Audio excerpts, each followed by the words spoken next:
Hello and welcome to another edition of the Tigers Down Under. I'm your host, Alex, and with me this week I've got Dan. How are you, Dan? Yeah, I'm pretty good. I think, it was a look. We got a win against Sheffield United. I don't know if it was a rollicking win by any means, but look, it was good to. I think it was nice to finish that little period before the international break on a high. I mean, it's a lots come out of the last couple of games. I think a couple of injuries, a couple of illnesses, a couple of looks like there's some mentality problems in some of the players in the squad. There's all sorts. So been a pretty hectic couple of games. Plenty to talk about. That's right, because we've got the two games to review with, of course, Preston, the midweek game last week, and then Sheffield United on the weekend. We did say in our last episode, if we could target sort of 4 points from these two games, it'd be a great return heading into the international break, and 4 points is what we got. Wasn't looking that way necessarily at halftime against Preston, though. 2-0 down after 10 minutes especially was a really... I mean, we were talking just before we went to air. It was a real sort of sliding doors moment where, having lost to Watford from a goal up, to be 2-0 down to Preston as well, we're sort of staring down the barrel of a little bit of a mini crisis, probably a strong word, maybe a mini rut. But triple sub at halftime managed to turn it all around. Yeah, look, I think, obviously, I know there was certainly some question marks raised amongst our, chat group when the lineups came out. A few changes that were probably not so expected. And I mean, credit, to the manager, because he came out afterwards and he said, you know what, maybe they weren't the right calls. Maybe they didn't work. And also credit to, as you alluded to, that the change at halftime. He went, well, this hasn't worked. These are the players who aren't, performing or haven't maybe earned the, I guess, the privilege of trying to fight their way out of that sort of position. So, we've made these changes. And, really, it was a really poor first half, particularly, as you say, the first 10 minutes, where we just copped two really, really cheap goals, where Panda again just looked, really, really, really vulnerable and very, very culpable for, those goals. I think it's the second one he doesn't even make a move for, and it's from outside the box. It's like a curling, low-footed, almost placed it into the bottom corner instead of even driving it. And you go, how does he not go for even that? move for and it, I think he cops it from Hughes, and I think Panda gives it back to him. He says, well, no one even pressured the bloke. It's like, yeah, well, it was by no means a worldie, but yeah, I think we started really, really poorly. I mean, we had a couple of chances sort of on the counter in that first half, but yeah, it was not a great first half. Sort of probably the best sort of chances came. I think Casey Palmer won a free kick, sort of with a nice little sort of move, sort of on the edge of their box, which I don't think he did much with, but it was one in a good position. But it was sort of a pretty sad day at the office in the first 45. And then it was Palmer.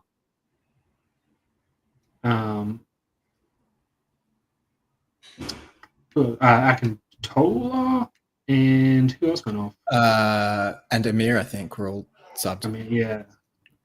So those two came off. Miller made his long-awaited return, which was great. I thought that was a bit of a risk. Came on relatively early, but paid off. Yeah. I think I think from the sounds of it, it certainly wasn't the plan was not 45.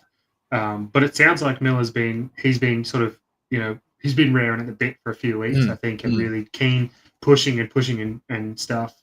So, it was good. I think that was followed up in the Sheffield United game by, a sensible decision that was then a much more limited sort of appearance, given what we saw with Ballooney a few weeks ago. So I think Miller's return was really good. I think and a beautiful little pass for the second goal.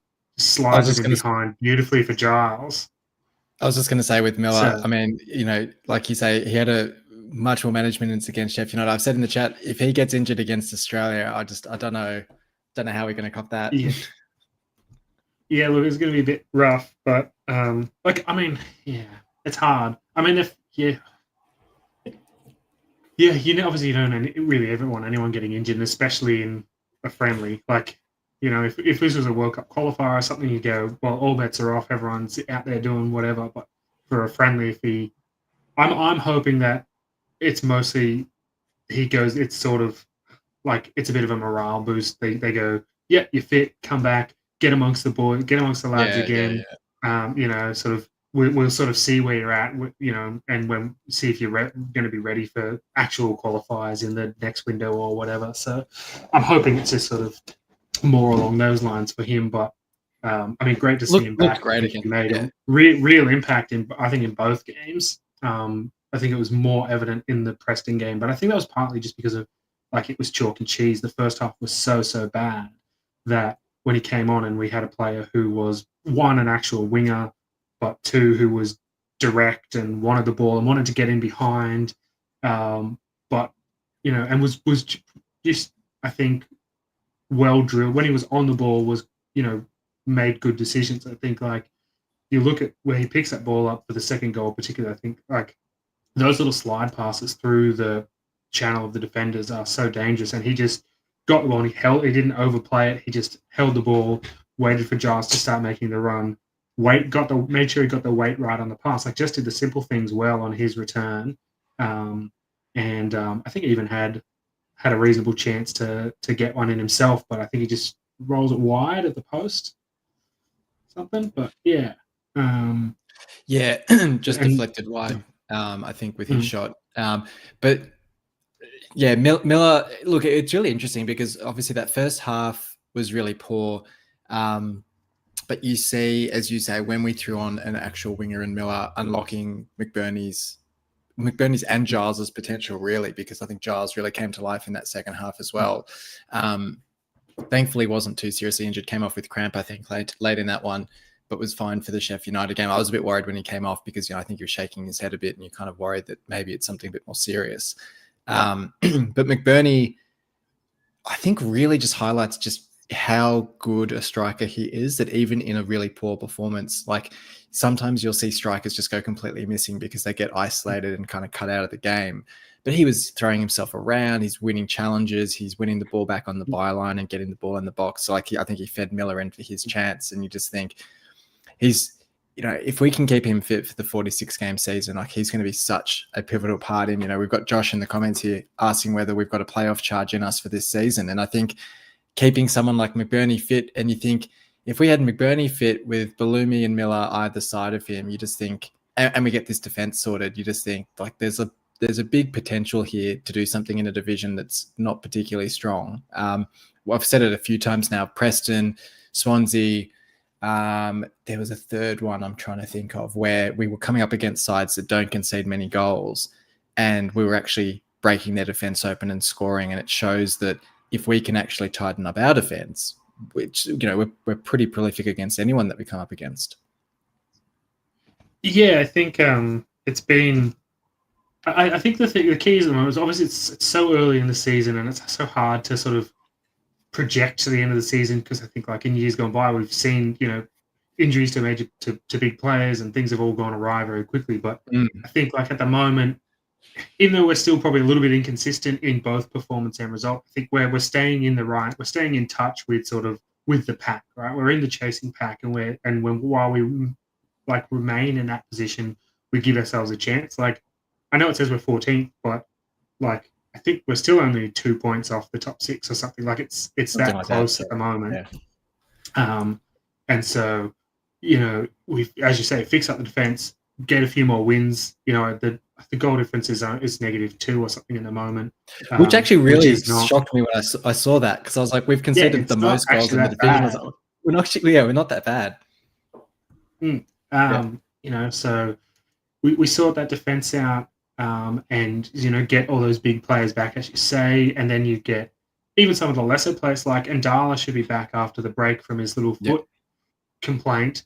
And we've talked about, he's a really good option either to come off the bench or to sort of like, sort of be rotating with someone like Miller as he comes back to full fitness, where they can sort of alternate between starting and subbing for sort of each other. Or they both offer, have some really good assets and are both dangerous players on that side of the park.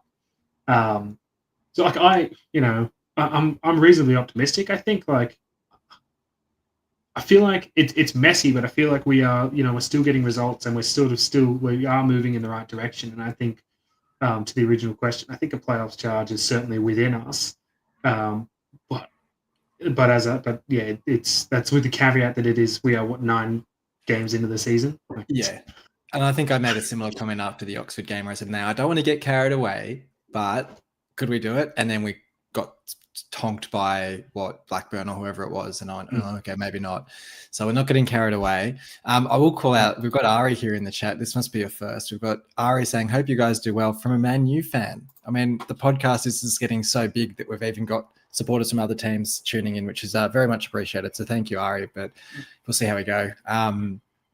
Which would be nice. And I think we were talking last week about what sort of rabbits would Ajun pull out of his hat if we're in with a chance at the playoffs come January. And I suspect that it could be, I don't know, picking up the top goal scorer in League One if we need him. So we've got sort of Mason Burstow waiting in the wings if we were looking for a bit of extra firepower. We've got a pretty easy option there if we wanted to bring him in. So it's a pretty unreal feeling to have almost the two top goal scorers in the Championship and League One on our books. I can't remember having one, let alone 2 top goal scorers, which is pretty incredible. And of course, McBurney was top goal scorer after this Preston game with the double that he got, which we haven't even really touched on his goals, but 2 really well-worked goals. Almost, not quite carbon copies, but, Giles just sort of pulling the ball back into the area to find McBurney. And we've talked before that McBurney's just said to Giles, feed the ball in the area. I might miss it once or twice, but if you give me sort of 4 or 5 balls, I'm going to put some of them away. So every sign that those 2 are throwing up a really good partnership. And I guess, last comment from me. I mean, you touched on it earlier about Panda.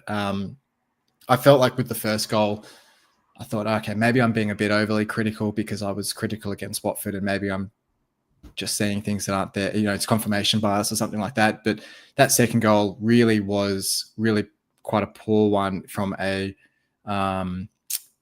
like a perspective of like just him just standing there not making a move for the ball. And so I'm really glad, we'll talk Sheffield United just shortly, but I'm really glad that he bounced back so well against Sheffield United, put in such a good performance, capped off with the penalty save, because I do really like Panda, and I think it sometimes comes across that I don't because I'm so negative on him, but that's really just because I thought, like, I think for me, it's always just body language with keepers when it's, when you're not even making, like if you're diving for shots and you're not keeping them out, that's one thing, but it's when you're not even making a movement where I'm just like, it's really hard to be like optimistic or positive about a performance. Yeah, certainly. I think just on the goalkeeping thing, Cartwright's coming back to us. I think his loan's being cut short because he's hurt his thigh, I think I read. That's concerning. He said he's out for a while, but he does have a bit of an injury track record. I was going to say, because I think he was doing quite well with him. He was doing really well from all reports. So hopefully, I mean, if he comes back and he gets fit, then maybe the goalkeeping race gets a little bit interesting again for whoever sits on the bench or whatever. Like, I think I know the injury thing is troubling, but I think he's been around. He's been around with us for a few years, and he's had quite a few loans away, and it always seems to do quite well. I'd like to see him at least get an opportunity to sort of challenge for, at least for the bench, or Yeah, it's probably a bit of a make or break season for him in that sense, because I think, I could be wrong, I think he's a similar age to Lota Tyler, who himself has been sort of in and out of form with Doncaster. I think he's on the bench for them at the moment, where you think Lota Tyler might be seen more as the senior goalkeeping future. But if Cartwright almost has to sort of stake his claim at some point this year or next year, I'd say would be probably his last year, if not, being sold, released, etc. So yeah, really interesting one for him, and a shame that he's injured at the moment. So hopefully he can get fit. But maybe we'll go through votes for this game and we'll talk Sheffield United a bit. So maybe I'll start with you.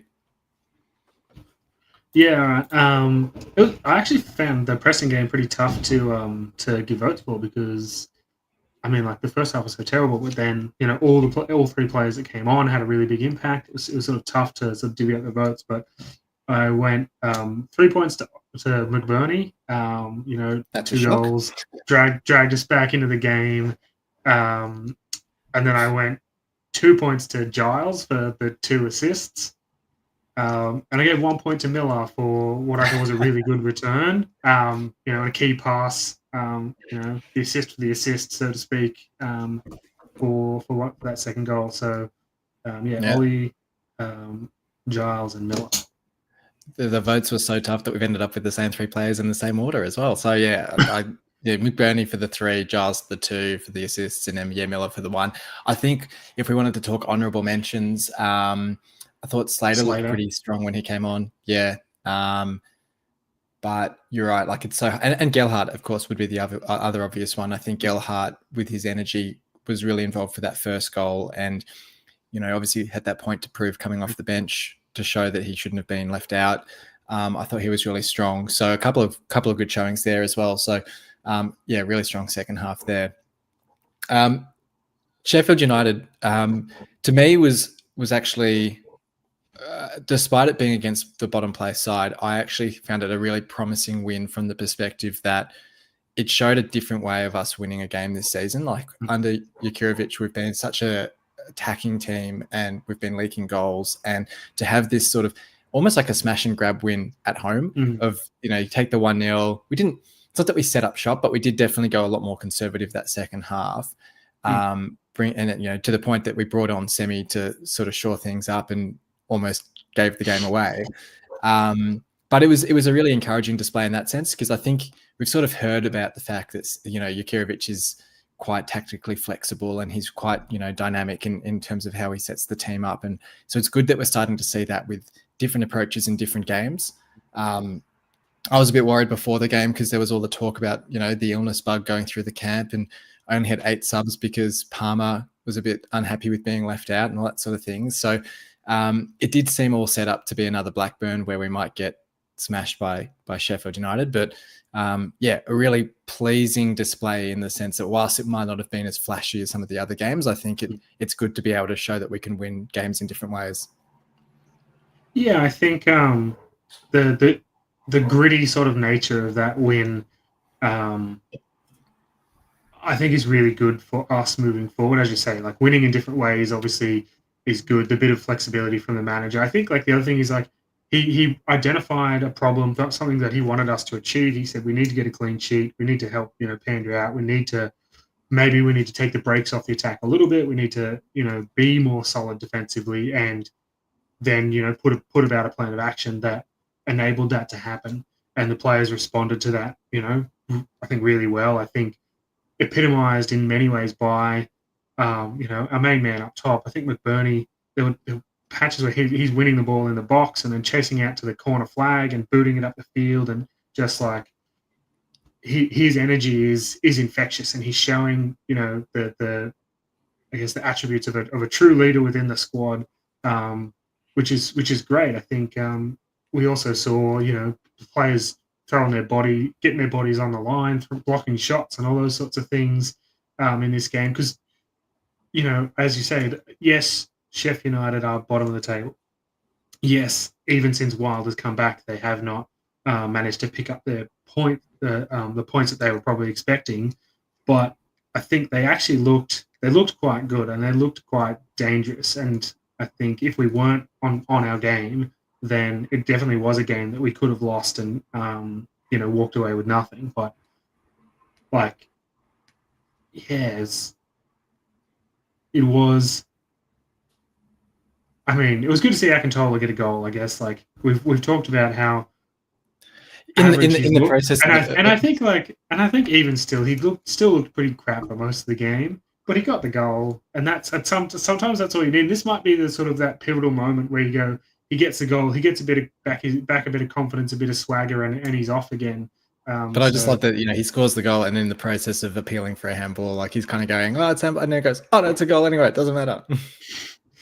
Yeah, look, I mean, you gotta just pull out all the stops. I mean, if it didn't go in, it'd be and the ref didn't blow for a handball or give you the pen anyway, you'd be pretty furious because I know it's close to his body, but like his hand is close to his body, but it's an away enough, and it directly it directly impacted the ball. Like I mean, it went in for us, so it doesn't really matter. It's all hypotheticals. But had it deflected it away from goal, you'd be going, well, whether his hand's by his it's hit his hand and been blocked away from goal. Surely that's got to be a pen. But look, it was just a very different game from the previous couple of ones where it just seemed like it was all action. This seemed a lot more reserved, probably a little bit just blighted a little bit by Lundstrom's early injury. You're going down with their calf issue or lower leg muscle sort of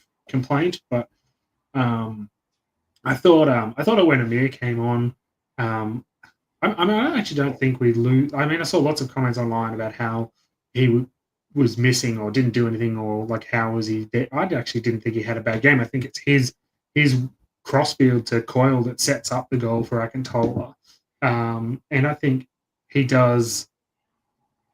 I think he does a lot more work maybe off the ball that goes unnoticed. Whereas Lundstrom seems to get on the ball and like to dictate play in that way. Whereas Amir seems a little bit more of that. I guess that the combative sort of midfielder that we like we used to have with someone like Smallwood, who wasn't necessarily getting on the ball all the time, but was there, winning challenges and doing that sort of stuff.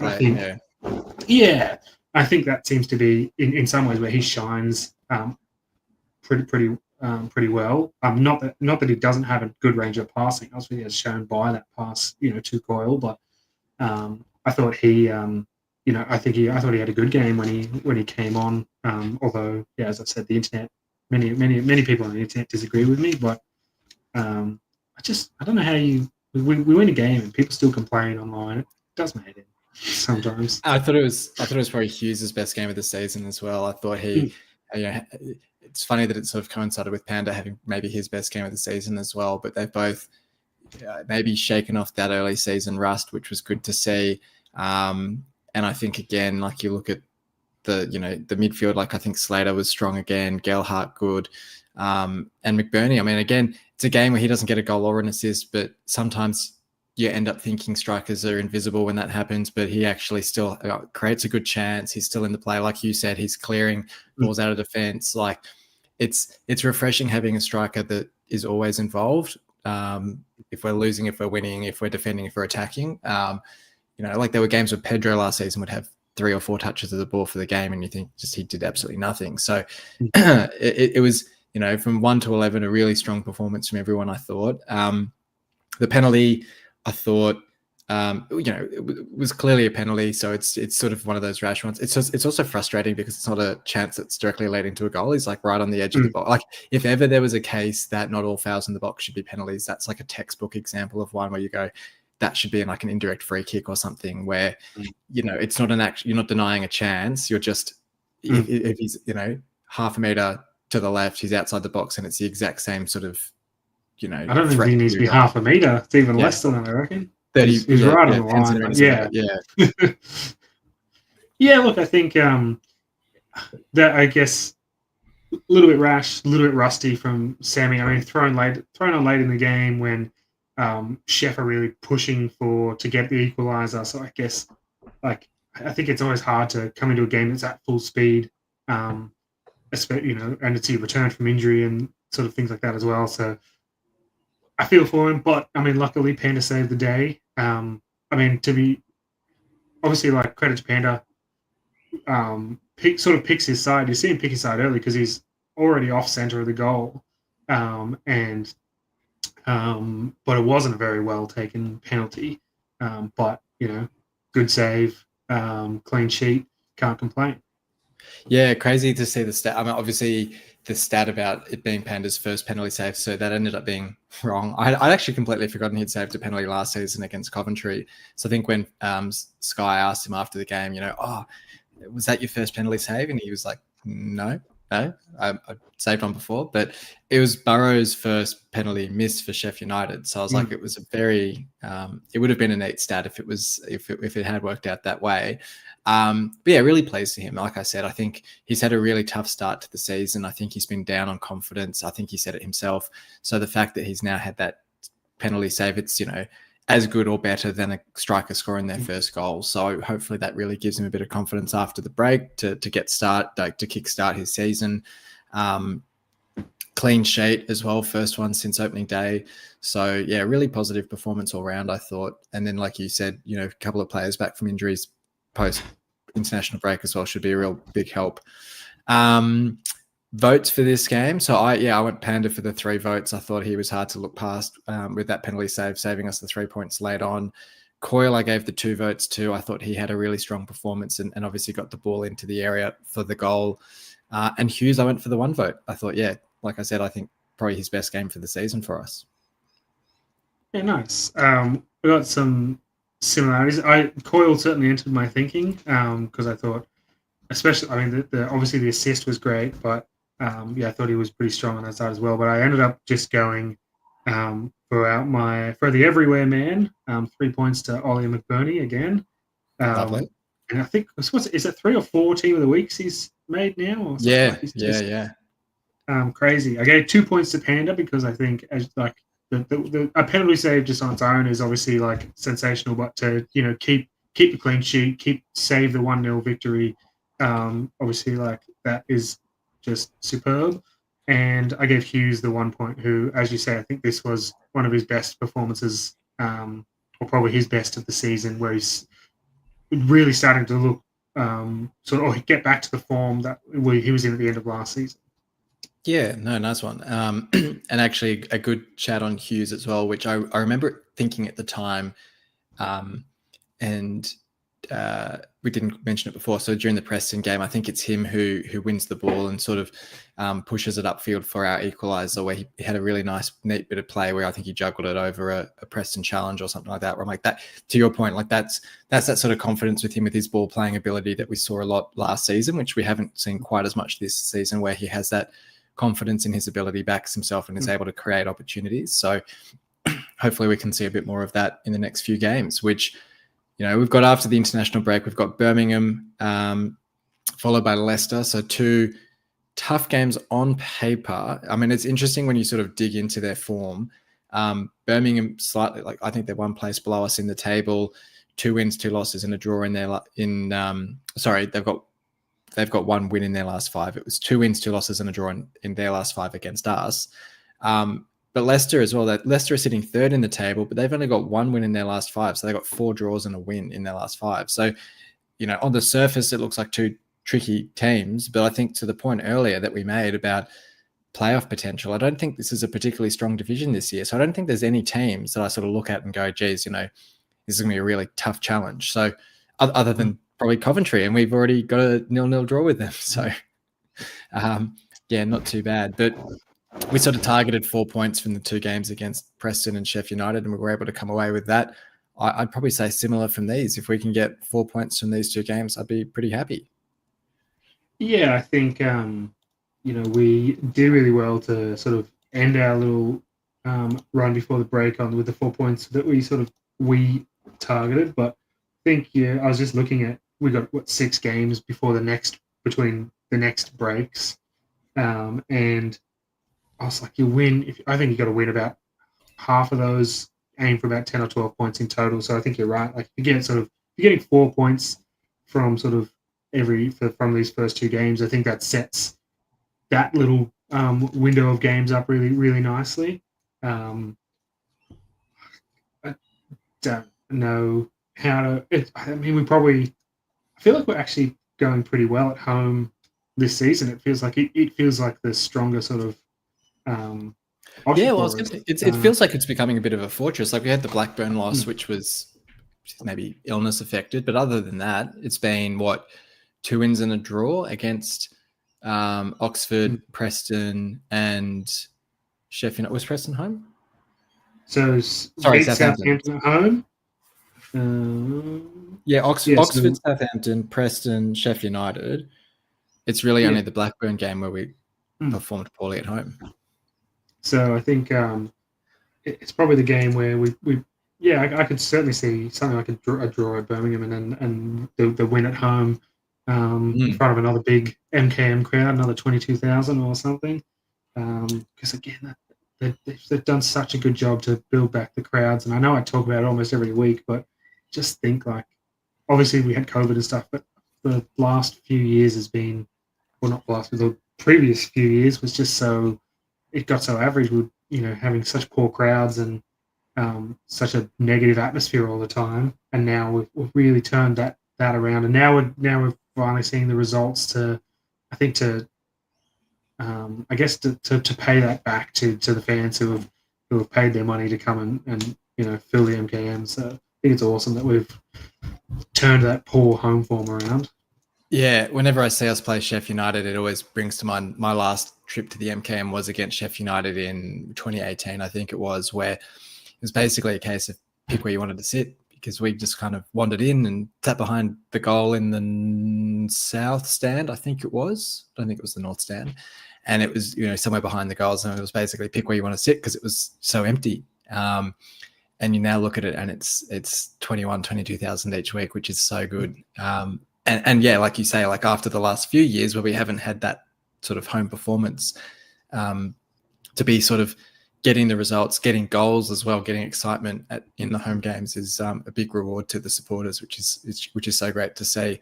Yeah, I think if we can basically mirror the last two games and get a draw from Birmingham, a win against Leicester, I think would look pretty likely. I think great to see Crooks back as well. We didn't really touch on that, but Crooks back against Sheffield United looked really strong.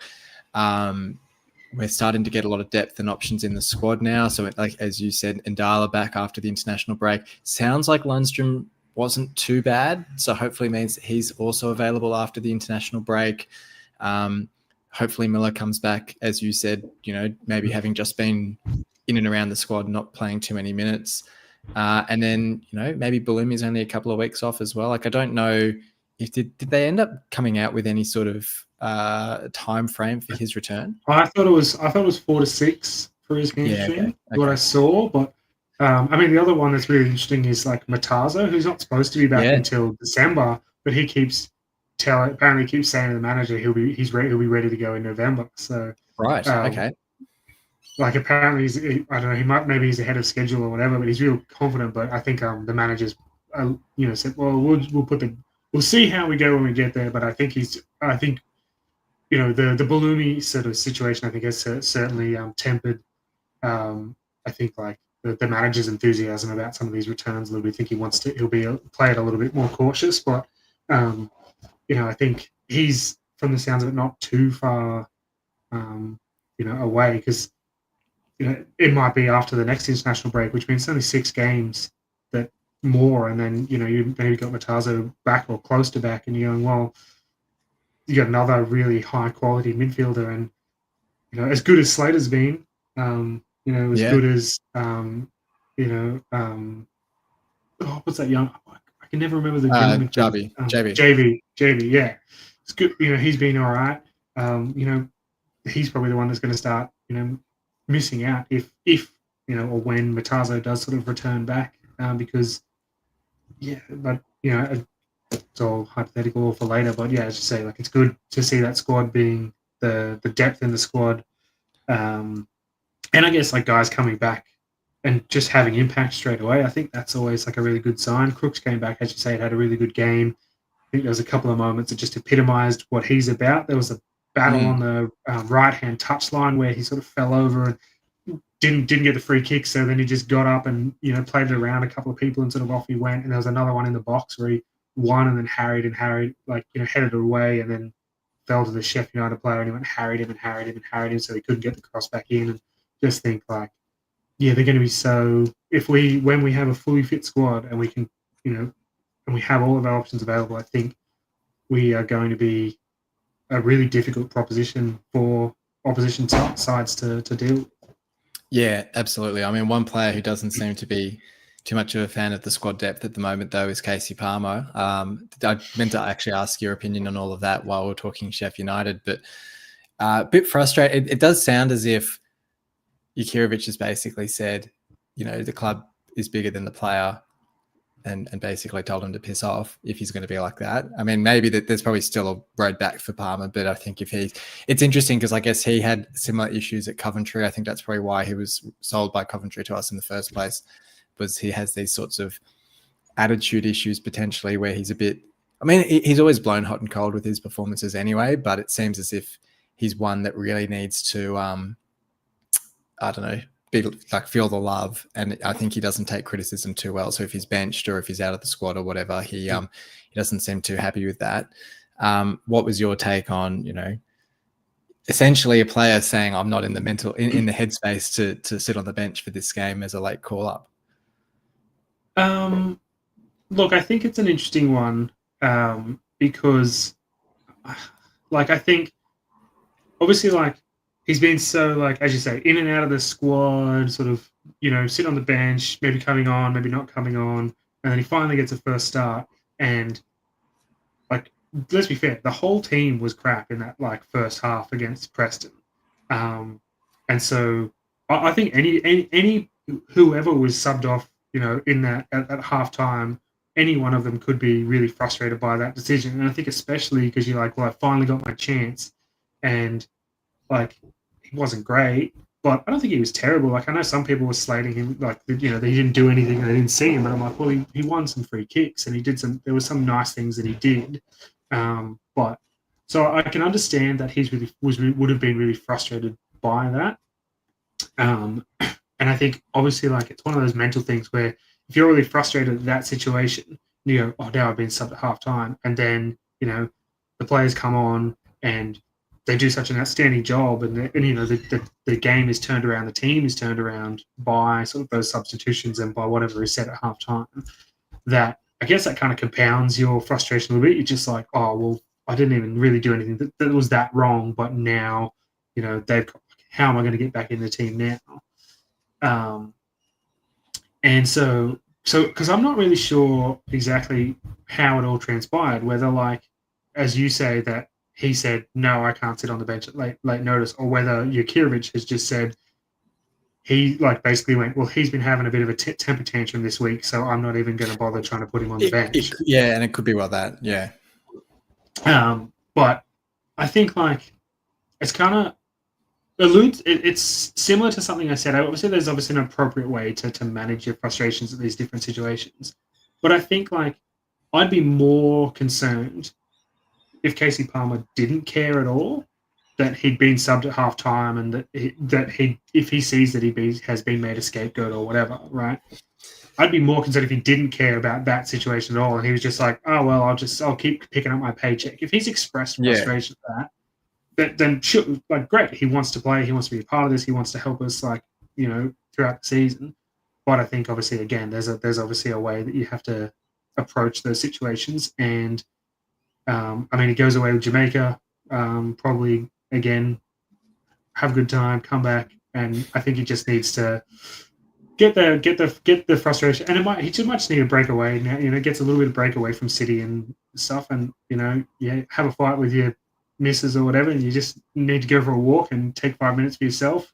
Might just be that sort of a situation where he just needs a little bit of be able to look at this thing maybe retrospectively, just look back and go, okay, yes, it's frustrating, but in the grand scheme of things, and hopefully come back and just put his head down and bum up and fight for that spot again. But because I sort of look at it where I look at Gelhardt and Slater as really good examples of what to do when you're not in the starting 11, and it's being available, being in the right mind frame to come on and give it your all when you do get the opportunities, and then you might find yourself in the starting 11. So Slater and Gelhardt off the bench against Preston, into the starting 11 for Sheffield United, where I don't think the attitude, you're right, I completely agree. It's good that he cares. It's good that he's not just okay, whatever, I don't mind that I'm not in the 11 or even on the bench. He wants to be there. But I think the right way to approach it would be to say, I need to prove you wrong by performing strongly on the field when I get the chances. And it's interesting because I think it is really difficult these days when players or people cite that they're not in the right headspace to do something. And quite rightly, people say, oh, look, there could be other things going on. It might not just be on the pitch or whatever. It could be that there's other things going on in their life, which is totally fair enough. But I look at the fact that, okay, he's going off with Jamaica. So he's clearly in the right headspace to play football. It's just that he wasn't in the right headspace to play football for City in that instance. So to me, that points to more of a frustration around game time than something else going on. Like, that could be wrong. So, we can only talk about what we know. But yeah, to me, I just look at the attitude of some players in the squad versus him. So I think he was close to moving on in the summer, and I wouldn't be shocked if he did move on in January, if we can get some sort of transfer fee for him. In a world where we're trying to raise any sort of money that we can, because we can't pay fees for players, I wouldn't be shocked if we sort of saw him as surplus, and you just said like Matazo's coming back to fitness as well. There's every chance that even with a, capable Palmer, a focused Palmer, that he wouldn't even make the bench with everyone fit, because Balumi, Matazo, Joseph wasn't even fit for the bench. Like, there's players that were out who could quite easily be set on the bench ahead of Palmer before you even start to think about form and anything else. So it's one where it'll be interesting to see what happens come January. It'll be interesting to see what happens after the international break as well. So one to keep an eye on there. We'll round things off then with a couple of score predictions before we sign off. So for Birmingham, you're sort of saying if we can come away from there with a draw, what are you thinking? Yeah. Sort of like a score draw potentially, 1-1? I think probably would be. I was like a nil or like another clean sheet would be great, but I just actually don't see us not scoring at the moment. That's the weird issue. But I don't know. Yeah, I'll go just the 1-1. I think seems fair, and then I don't know, probably like a 2-1 or something against Leicester. I think they've got some reasonable players. Sure, that'll cause us some problems, but I think we're more than capable of handling them. Yeah, I'm actually starting to come around. I'm actually thinking we could win both of these games. I think Birmingham not scoring too many goals at the moment. So to your point, I feel like we just score in every game. So I almost just think if we can keep a clean sheet, we're coming away with 2 wins here, because McBurney or Gelhardt's well overdue a goal. He hasn't scored for a few weeks now. So I reckon I could see him scoring against Birmingham. And yeah, Leicester have been good. Another second minute stunner or something from Gelhardt. He seems to score this year. He was in the first 5 minutes. It was at Oxford and Bristol City, I think he did it. So yeah, he's due a goal there. I mean, Leicester have some good players, so I can't see us keeping them out. So yeah, I reckon maybe a 2-1 in that one would be nice. 6 points from these 2 games would be excellent. Probably being a bit optimistic, but yeah, 4 points I think is definitely doable. So we've got that to look forward to. But we've got the week off next week with the international break, so we will be back after the Leicester game to review these 2 games. So until then, thanks for joining me, Dan. No worries. And thanks everyone for listening in. I was surprised, actually. I think we started recording at about 6 a.m. UK time, but we've had quite a few people passing through the comments and watching along on YouTube, which is always very much appreciated. So thank you everyone for tuning in. And until next time,